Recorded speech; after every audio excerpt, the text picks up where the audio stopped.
Thanks for coming. A couple quick comments on the game. We usually give out the champion awards, which we did today. On defense, these are guys that played well for the media people. It's champions. We give everybody gets graded, and if you give champion effort, you get recognized in front of your peers. And champions on defense were Jalen Holmes. Had a heck of a day, 7 hurries and 2 QB knockdowns and 2 QBUs, 2 tackles, 2 assists, tackle for loss. He had a hell of a day. Nicky Bosa had 2 sacks, 4 QB hurries and 4 knockdowns. Draymond Jones, 6 hurries and 1 knockdown and a tackle for loss. Sam Hubbard, 3 tackles, 2 tackles for loss, 2 sacks, 7 hurries and 6 knockdowns. Have a day, Sam. Tracy Sprinkle and Jordan Fuller obviously had an interception. Defensive player of the game was Tyquan Lewis with 2 tackles, assists, 2 tackles for loss, a sack, a hurry, and 3 QB knockdowns. On offense, JT Barrett, I won't read his stats, he just played very well. No stats. On receivers, you have KJ Hill, Johnny Dixon, which is great to see, and Terry McLaurin, creative champions. All 5 offensive linemen did, so that's pretty good for the first start for Brandon Bowen. All 5 offensive linemen graded out champion: Isaiah Prince, Billy Price, Brendan Bowen, Jamarco Jones, and Michael Jordan. And we had co-players of the game. Paris Campbell had 7 catches, 142 yards, and played very well without the ball. And J.K. Dobbins making his first start as a Buckeye, 91% grade out, 181 yards rushing, and 3 explosive runs. So that is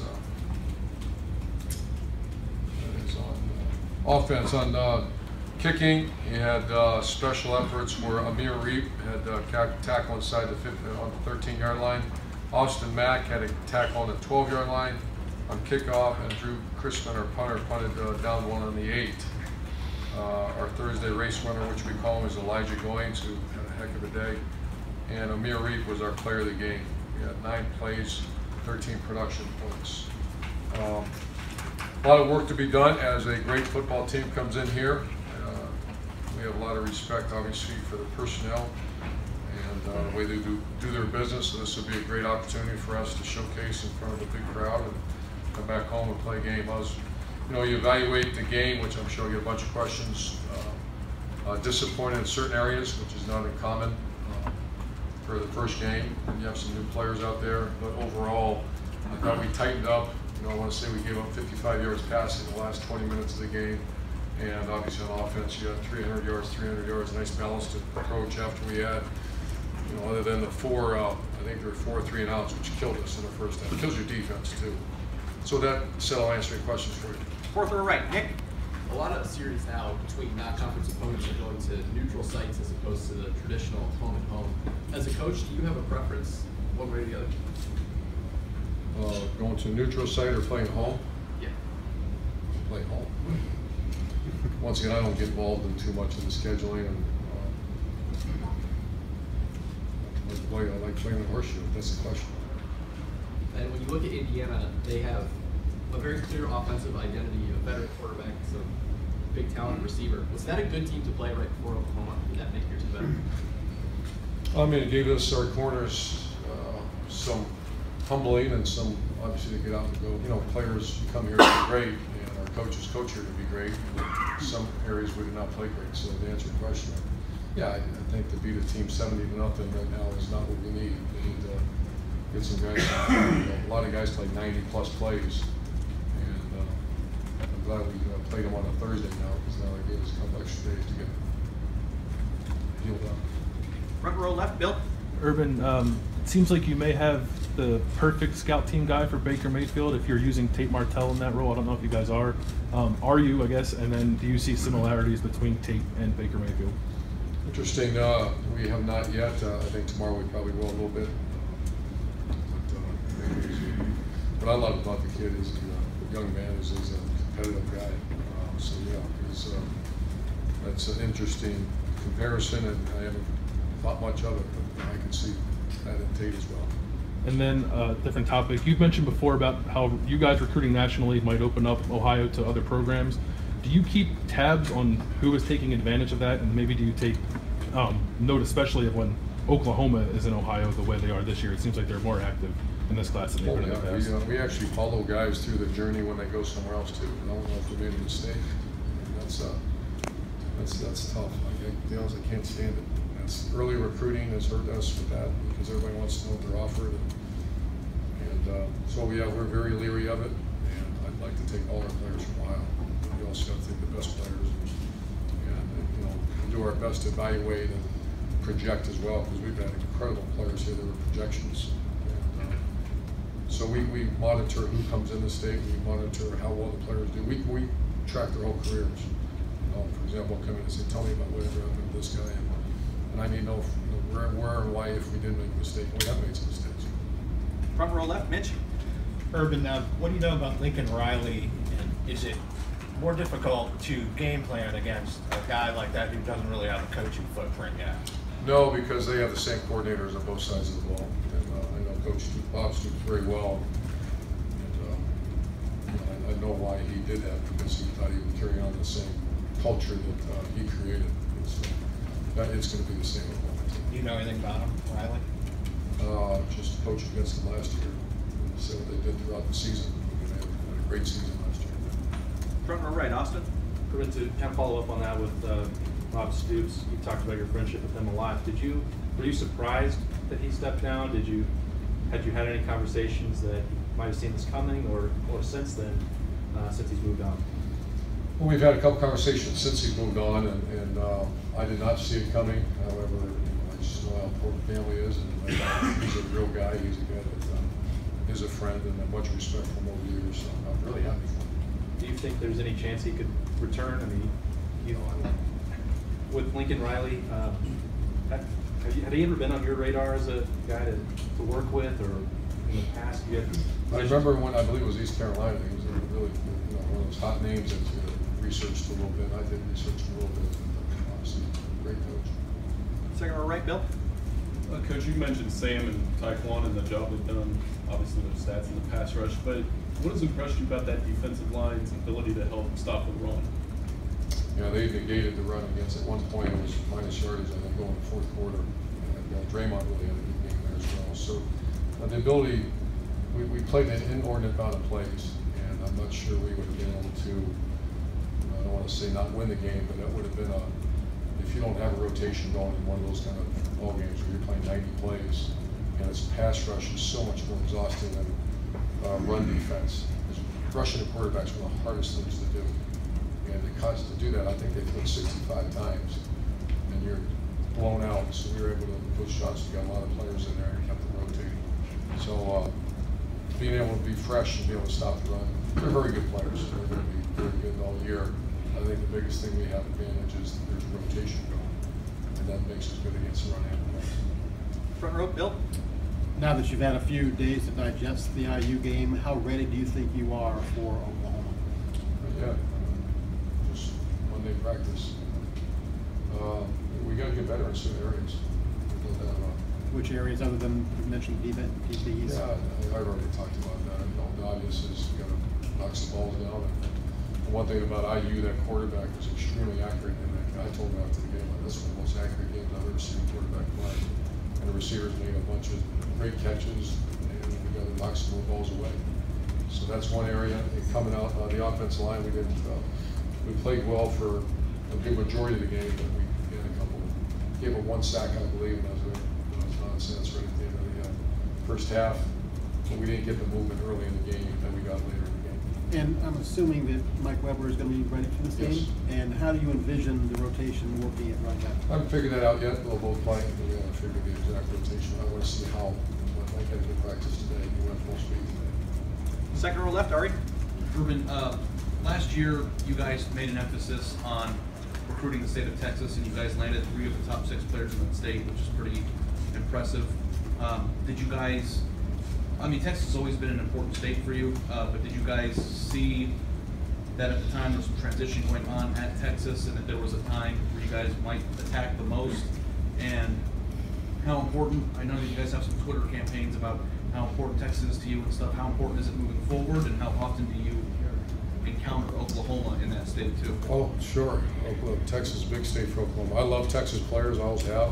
I don't know if we've had many misses in my entire career from Texas. I mean, they're usually so well coached and tough guys. And And Texas last year is one of those things where we throw out the net early in recruiting, like in spring recruiting, and you're going to gauge people's interest. You know, there might be a great player, but just has zero interest to leave him home. We just happen to throw the net out like, oh, we had some, just like Wyatt Davis. We didn't pinpoint Wyatt Davis. We threw the net out of the best players in America. And if you get the response back, hey, I always ask a question, what's your interest in Ohio State? And I can usually tell in 16 seconds if it's, the Wyatt Davis, that's my dream school, and I'm very interested. There you go.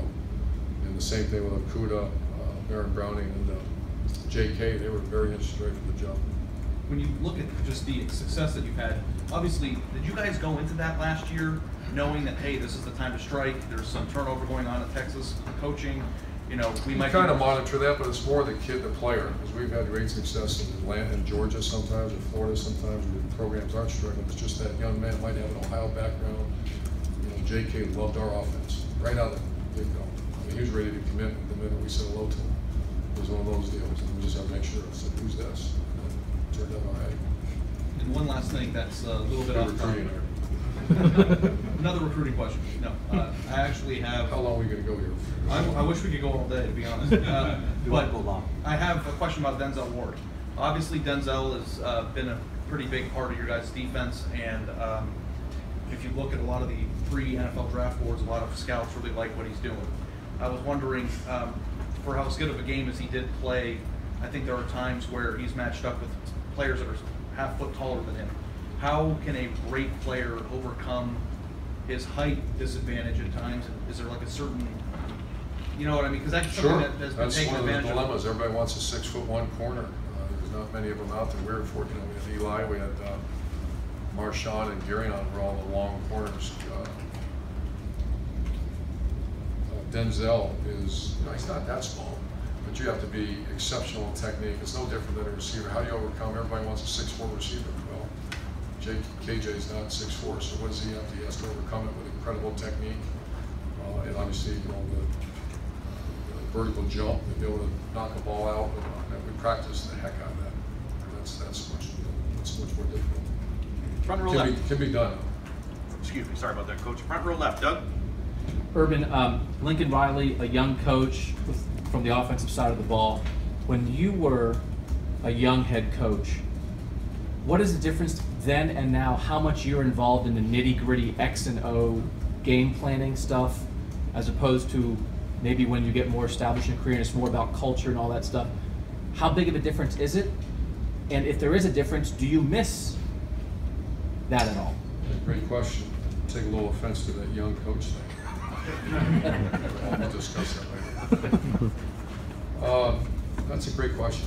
As you're talking, I was starting to think back that, I was a nut job when I first started. I was involved in defense, offense, kicking, calling everything, doing everything, and probably screwed up people more than helped them. So I think I've learned just maturity with age, and I've been hired an experience, and the more quality coaches you can hire and get your hands on, the less you hire guys to coach. So it'll be interesting to watch a young coach like that to see his development, if he'll remain a play caller down the road. And I've seen it work both ways. I've seen where that starts to take away because you don't get to know the defensive players.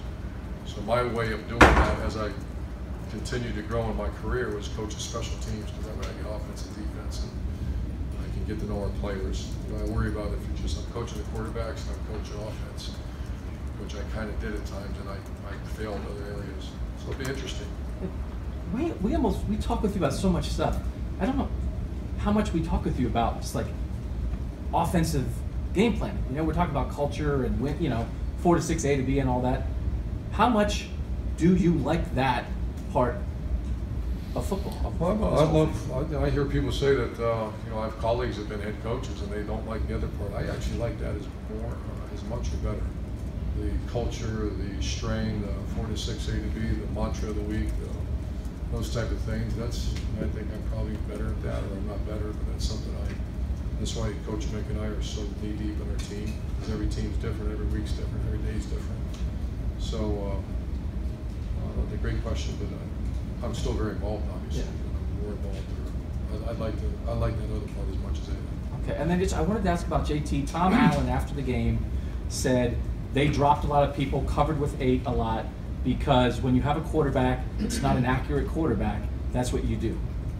What does JT have to do to overcome that if teams are going to do that? They're worried about your speed. You guys showed that. But if they think JT's not that accurate, what does JT have to do? Improve his accuracy. Can he? Oh yeah, he had a very good day Saturday. You know, if we catch a couple more of those balls, which they were right on target. I don't know how many drops we got on one big one. Right. And I want to say there's 1 or 2 others that we could have come down with. So, yeah, he's a very accurate passer. And I made this comment when the accuracy of a quarterback has to do with the timing and relationship he has with the receivers. He's expecting the receiver to come back to me, and the receiver goes there, and they look like the quarterback's fault. And that's what happened the last couple. We've had some accuracy issues with JT, but also the receivers. Much better now. We've got time for 2 more. Back row left, Bill. Urban, so when you said you wish you'd hit more deep balls, was that, obviously it's not always on the quarterback, but I do remember the ball pass, overshot in the end zone. You know, how much does JT have to shoulder? Well, he shoulders it all. If you guys know JT, probably not like I do.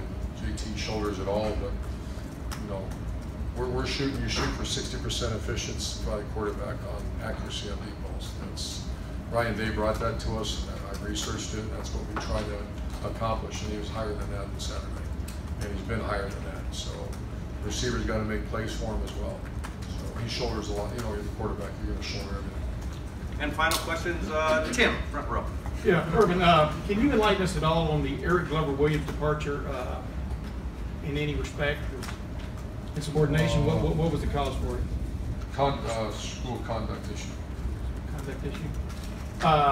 And then back to what you were talking about a while ago about JT, I'm just wondering, did you watch the video of what y'all did offensively Thursday night? What did you see that, I don't know, enthused you? I saw a lot of crossing routes. I saw a lot of balls trying to be thrown to guys on the run, etc. I'm just wondering, what was your take from what you saw that enthused you heading forward? It's a little bit different. I think crossing routes, you can see we had a major emphasis on that. Coach Dave brought a lot of those concepts to us, and they've been working very well for us. And I think receivers like to catch those things on the move. And anytime you have 2, I think 70-yard catches, we're close to 70-yard catches, and they're short and they roll with it, that excites me as much as catching people. You let your athletes go run. We have some speed out there.